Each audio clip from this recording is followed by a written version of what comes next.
do livro Ação e Reação. Luz nas sombras. Nós vemos aqui no começo do primeiro capítulo o André conversando com o Druso, que é o diretor da casa Mansão Paz, né? É uma casa que fica nos planos inferiores, né? E que ela é regida ela é administrada pelo nosso lar, e ali eles estão com escolas, com grupos de estudo, com espíritos que estão sendo preparados ou para subir ou para reencarnar. Mas ele está ali conversando com o Druso, que é o diretor da casa, acerca dos estudos da vida após a morte. Então esse comecinho aqui ele fala de como os egípcios se preocuparam com isso, os gregos, os hindus, e que todos eles falavam de um julgamento e falam ainda sobre como aqueles que não se comportaram, aqueles que não se elevaram, aqueles que se mantiveram junto às ideias, os espíritos inferiores, a ideias perversas ou malignas, iriam, né, para um pseudo-inferno, né, para lugares em sintonia com essa vibração, como uma forma de castigo. Todas essas religiões transmitiam essa ideia. Vamos ver aqui as palavras do André. A conversação fascinava. Hilário e eu visitávamos a Mansão Paz, notável escola de reajuste de que Druso era o diretor abnegado e amigo. O estabelecimento, situado nas regiões inferiores, era bem uma espécie de mosteiro São Bernardo, em zona castigada por natureza hostil, com a diferença de que a neve, quase constante em torno do célebre convento encravado nos desfiladeiros entre a Suíça e a Itália, era ali substituído pela sombra espessa, que naquela hora se adensava, movimentada e terrível, ao redor da instituição, como se tocada por ventania incessante. O pouso acolhedor que permanece sob a jurisdição de nosso lar estava fundada há mais de 3 séculos, dedicando-se a receber espíritos infelizes ou enfermos, decididos a trabalhar pela própria regeneração. Infelizes ou enfermos, mas decididos a trabalhar, decididos a melhorar. Eis aqui a grande diferença entre aqueles que podem entrar e não podem entrar aqui em Mansão Paz. Criaturas essas que se elevam a colônias de aprimoramento na vida superior ou que retornam à esfera dos homens para a reencarnação retificadora. Em razão disso, o casario enorme, semelhante à vasta cidadela instalada com todos os recursos de segurança e defesa, mantém setores de assistência e cursos de instrução nos quais médicos e sacerdotes, enfermeiros e professores encontram, depois da morte terrestre, aprendizados e quefazeres da mais elevada importância. Vamos lembrar acerca das defesas, né, acerca de tudo que existe em volta para as defesas. Vamos lembrar o que nós lemos nos Obreiros da Vida Eterna. Né? Vamos lembrar daquele fogo purificador, que é uma coisa inesquecível naquele livro, né? De todas as ferramentas que existem para a proteção dessas casas que ficam em lugares tão difíceis. Pretendíamos efetuar algumas observações com referência às leis de causa e efeito, o karma dos hindus, e convenientemente recomendados pelo Ministério do Auxílio, achávamos-nos ali, encantados com a palavra do orientador, que prosseguia atencioso após longa pausa. Acresce notar que a Terra é vista sobre os mais variados ângulos. Para o astrônomo, é um planeta a gravitar em torno do Sol. Para o guerreiro, é um campo de luta em que a geografia se modifica à ponta de baionetas. Para o sociólogo, é amplo reduto em que se acomodam raças diversas. Mas, para nós, é valiosa arena de serviço espiritual, assim como um filtro em que a alma se purifica pouco a pouco, no curso dos milênios, acendrando qualidades divinas, para a ascensão à glória celeste. É uma colocação linda, né? A terra é como um filtro, né? Onde nós vamos nos purificando, nós vamos passando por esse filtro e vamos deixando as nossas impurezas aqui na terra. Voltamos para o plano espiritual, voltamos para cá, passamos de novo pelo filtro e mais impurezas ficam, e assim nós vamos nos limpando até o momento em que não precisarmos mais desse filtro. É uma metáfora muito bonita.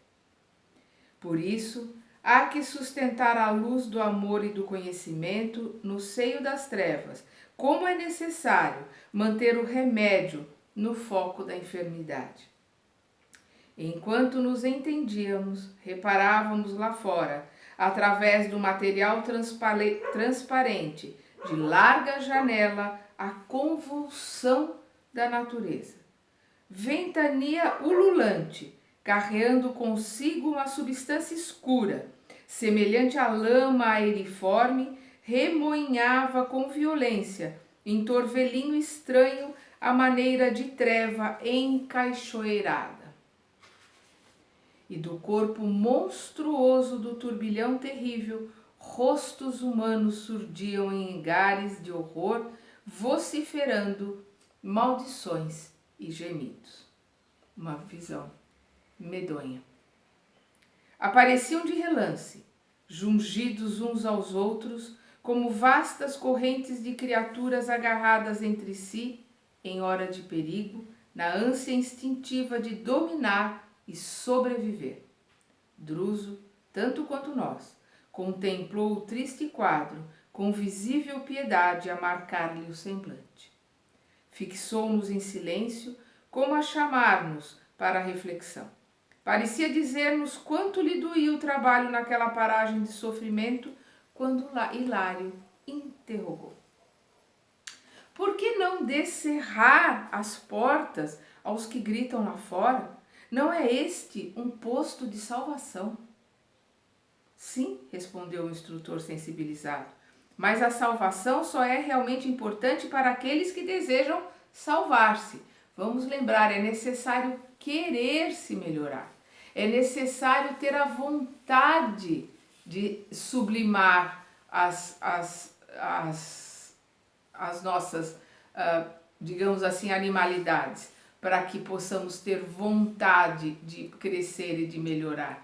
Né? Não se pode, como Jesus colocou, dar pérolas aos porcos. Eles não sabem dar valor ao que é uma pérola. Não faz a diferença entre a pérola e a pedra. Então é importante que o Druso está colocando aqui, por mais que eles se apiedem daquelas almas que estão ali desesperadas, elas não querem se melhorar. Elas pura e simplesmente querem conquistar um lugar, um espaço, né? Como qualquer animal quer entrar em algum lugar e dominar, né? Então a colocação aqui da casa é para quem quer aprender, para quem quer melhorar. E depois de pequeno intervalo, continuou. Para cá do túmulo, a surpresa para mim mais dolorosa foi essa: o encontro com feras humanas que habitavam o templo da carne à feição de pessoas comuns. Se acolhidas aqui, sem a necessária preparação, atacar-nos-iam de pronto, arrasando-nos o Instituto de Assistência Pacífica.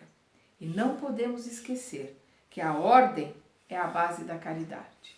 A ordem é a base da caridade. Não podemos exercer um trabalho digno, um trabalho de caridade, um trabalho de ajuda ou um trabalho de crescimento, de aprimoramento, sem disciplina, sem ordem, para que as coisas possam acontecer, crescer e melhorar. Isso tanto no plano material quanto no nosso plano interior também. Nós precisamos de disciplina, nós precisamos nos disciplinar para aprendermos, para lermos, para estudarmos, para nos instruirmos e principalmente para nos mantermos no nosso orai e vigiai durante as 24 horas do dia para a nossa reforma íntima. Apesar da explicação firme e serena, concentrava-se Druso no painel exterior, tal a compaixão a desenhar-lhe a face. Logo após, recompondo a expressão fisionômica, o instrutor aduziu: somos hoje defrontados por grande tempestade magnética e muitos caminheiros das regiões inferiores são arrebatados pelo furacão como folhas secas no vendaval.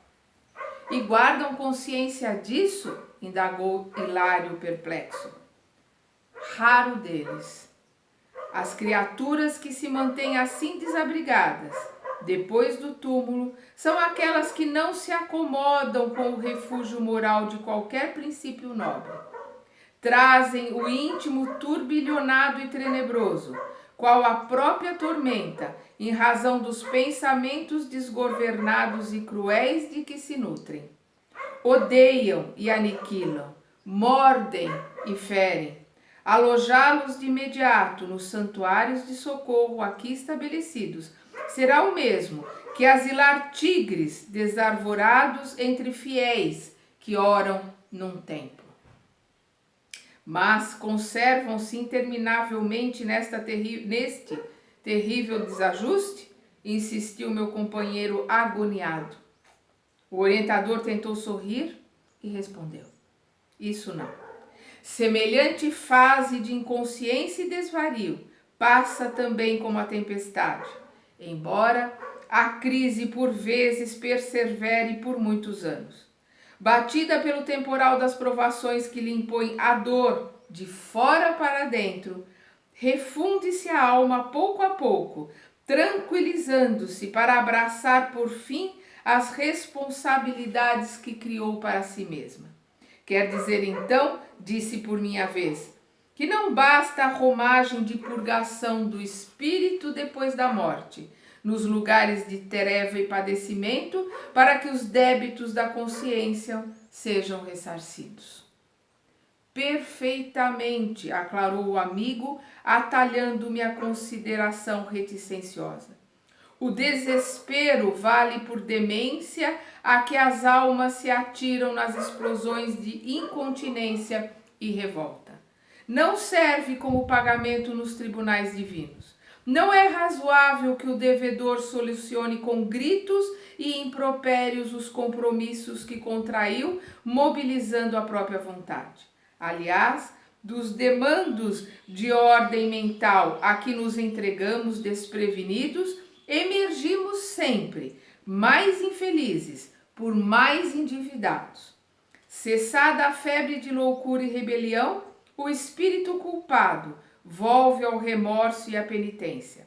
Acalma-se como a terra que torna a serenidade e a paciência, depois de insultada pelo terremoto, não obstante amarfanhada e ferida.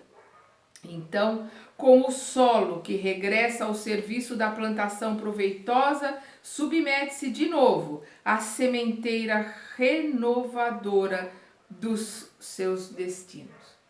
Então, ele faz aqui uma comparação com a lei de progresso, né? com a necessidade que a Terra tem, às vezes, né, de abalar as estruturas para que a nova vida surja.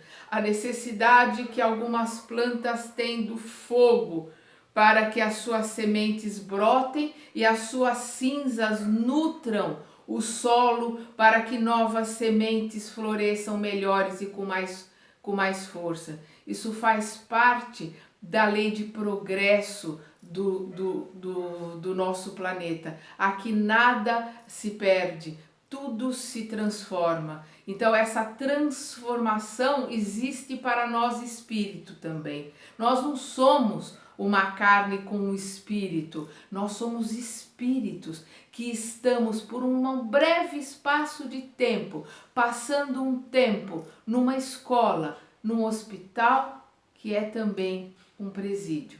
Aqui é o nosso aprendizado, aqui é que nós temos a oportunidade de crescer, de melhorar, de aprender, para que possamos passar no plano espiritual não por lugares tenebrosos ou por lugares tão difíceis como os umbrais mais densos.